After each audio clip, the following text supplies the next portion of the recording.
বিয়ানীবাজারে উপজেলা প্রশাসনের কর্মকর্তা, জনপ্রতিনিধি সহ রাজনৈতিক ও গণ্যমান্য ব্যক্তিবর্গের সাথে মতবিনিময় সভায় প্রধান অতিথি ছিলেন সিলেটের বিভাগীয় কমিশনার অতিরিক্ত সচিব খান মোহাম্মদ রেজাউন নবী।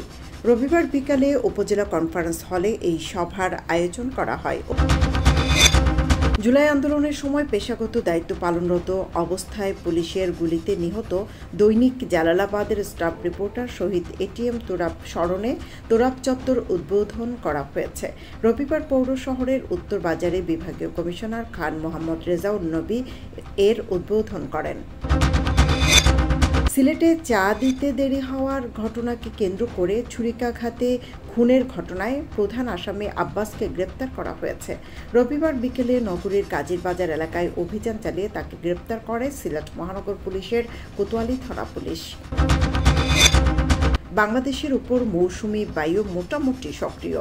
এই বায়ু উত্তর বঙ্গোপসাগরের মাঝারি অবস্থায় রয়েছে। এই অবস্থায় দেশের অনেক জায়গায় বজ্রসহ বৃষ্টি এবং কয়েক জেলায় তাপপ্রবাহ বয়ে যেতে পারে। রোববার আবহাওয়ার পূর্বাভাসে এসব তথ্য জানানো হয়।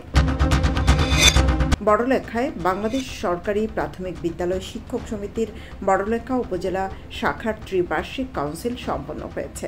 শনিবার দুপুরে বড়লেখা সদর ইউনিয়নে এ কাউন্সিল অনুষ্ঠিত হয়।